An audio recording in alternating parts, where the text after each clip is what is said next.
Bapak Ibu Saudara sekalian, di Taman Getsemani itu judul perikopnya. Saya bacakan bagi kita semua. Lalu pergilah Yesus keluar kota dan sebagaimana biasa, perhatikan sebagaimana biasa ya, ia menuju Bukit Zaitun. Murid-muridnya juga mengikuti dia. Setelah tiba di tempat itu, ia berkata kepada mereka, berdoalah supaya kamu jangan jatuh ke dalam pencobaan. Kemudian ia menjauhkan diri dari mereka kira-kira sepelempar batu jaraknya. Lalu ia berlutut dan berdoa katanya, ya Bapakku, jikalau engkau mau, ambillah cawan ini daripadaku, tetapi bukanlah kehendakku, melainkan kehendak-Mu lah yang terjadi. Maka seorang malaikat dari langit menampakkan diri kepadanya untuk memberi kekuatan kepadanya. Ia sangat ketakutan dan makin bersungguh-sungguh berdoa. Peluhnya menjadi seperti titik-titik darah yang bertetesan ke tanah. Lalu ia bangkit dari doanya dan kembali kepada murid-muridnya. Tetapi ia mendapati mereka sedang.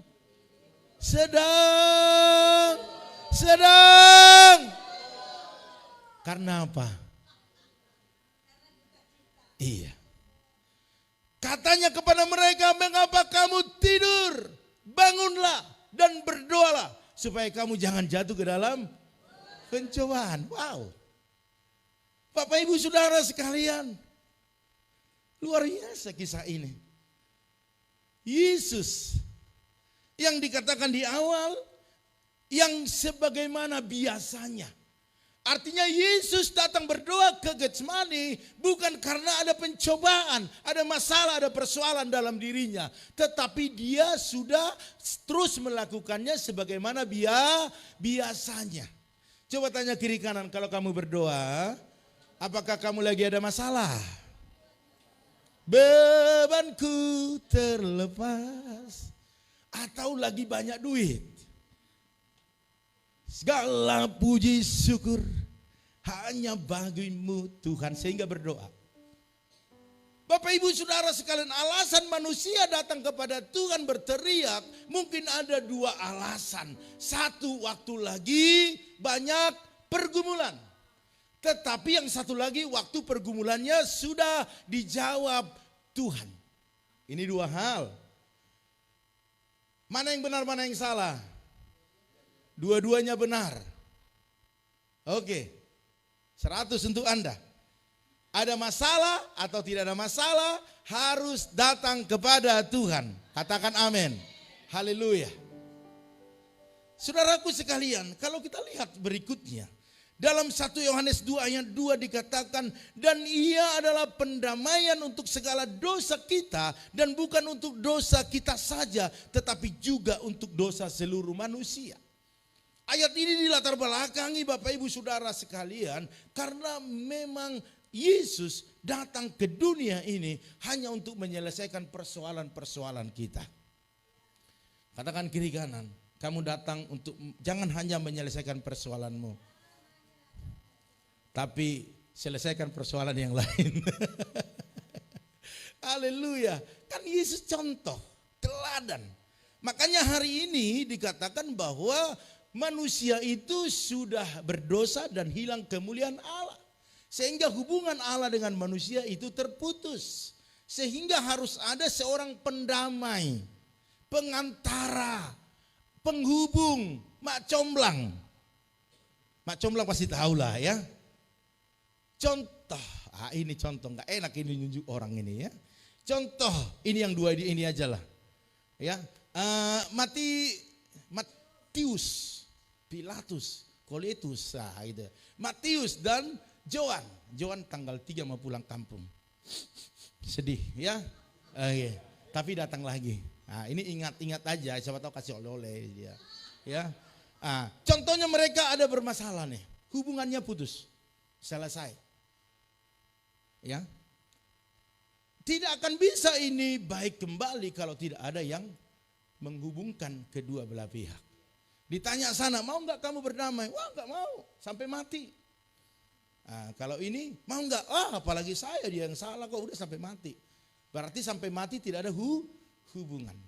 Akhirnya datang Timi sebagai teman sahabat lah ya, kakak kelas gitu. Dia merasa wah ini kalau nggak dihubungkan maka ini akan terus berlanjut. Akhirnya dia datang. Itu menjadi penghubung, jembatan. Membuat mereka kembali berbaikan. Sehingga mereka bisa bersalaman. Coba salaman. Sudah baikan kan? Haleluya. Ya kira-kira begitu. Jadi Yesus datang sebagai pendamai. Baik enggak tujuannya? Baik. Tetapi kita lihat bagaimana respon daripada manusia pada saat itu. Enggak baik. Manusia menghalanginya. Manusia ingin menggagalkannya. Sehingga yang baik itu bisa dianggap orang enggak baik. Apabila pola pikir kita enggak baik. Tujuan Timi untuk menyelesaikan dan menggabungkan mereka baik. Tetapi orang yang melihat maka mereka akan menghalanginya. Dan itu yang terjadi. Kenapa Yesus sampai tersalib? Tujuan datang ke bumi ini adalah untuk menebus, menyelamatkan, memberikan hidup yang kekal. Karena memang hanya dialah satu-satunya apa? Jalan keselamatan dan hidup. Itu sebenarnya. Tidak ada maksud lain. Tuhan tidak mau ambil kekayaan, enggak. Dia hanya menyelamatkan agar manusia yang dibelenggu dosa, yang tidak bisa bergerak lagi, tidak ngerti mana yang baik, mana yang tidak lagi, itu kembali mengerti bahwa hidupnya berharga di mata Tuhan. Katakan amin. Dan perhatikan di dalam Kisah Para Rasul 4 ayat 12. Tadi pagi saya sudah singgung sedikit ini. Dan keselamatan tidak ada di dalam siapapun juga selain di dalam Dia. Sebab di bawah kolong langit ini tidak ada nama lain yang diberikan kepada manusia yang olehnya kita dapat diselamatkan. Enggak bisa. Makanya jangan bangga kepada gembala, jangan nyanjung-nyanjung pendeta.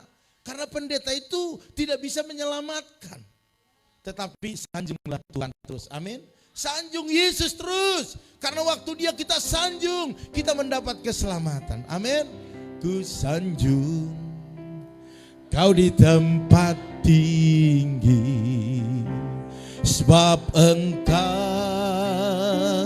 Imam besar agung. Ku sanjung, amin. Kau lebih dari yang lain, dan ku datang menyembahmu Yesus. Tepuk tangan dulu bagi Tuhan kita. Haleluya. Bapak Ibu Saudara sekalian, saya datang kepada Bapak Ibu dengan gaya saya, dengan cara saya, dengan kesederhanaan saya, dengan apa adanya dalam diri saya. Karena saya tahu saya harus bersahabat dengan Bapak Ibu Saudara sekalian, sebagaimana kita layaknya kakak dan adik, saudara. Amin. Saya tidak akan bisa membuat satu porsi saya lebih daripada diri saya. Saya jaga image kepada Bapak Ibu sehingga saya terlalu sopan, terlalu ramah, dan terlalu bersandiwara. Saya nggak bisa. Karena saya berpikir bahwa saya itu sama dengan Bapak Ibu Saudara sekalian yang tidak perlu dibangga-banggakan. Karena yang harus kita banggakan hanya Dia. Karena hanya nama Dia yang bisa berhak untuk memberikan keselamatan kepada Bapak Ibu dan saya. Tidak ada. Kalaupun Bapak Ibu boleh ingat saya waktu Bapak Ibu diberkati, ingat saya waktu Bapak Ibu dalam pergumulan doa, itu sudah cukup bagi saya. Amin. Itu sudah cukup, sudah jauh lebih daripada cukup. Karena kita sama-sama membangun. Dan saya percaya waktu saya berdoa kepada Bapak Ibu Saudara sekalian, Bapak Ibu juga berdoa terhadap diri kami di sini. Itu keyakinan saya. Dan itu ternyata ada sampai hari ini.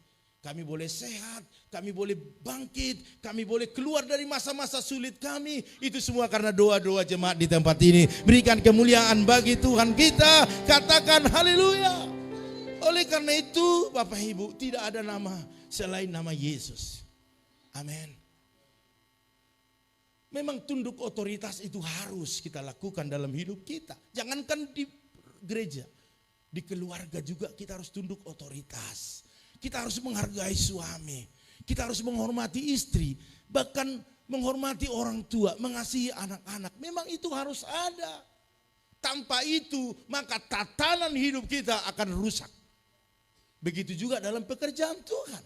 Kita menghormati gembala sebagaimana gembala, kita mengasihi jemaat sebagai kita mengasihi jemaat, bahkan pelayan-pelayan Tuhan yang lainnya. Cukup hanya itu saja. Di atas itu, di luar itu tidak akan ada fungsi apa-apa.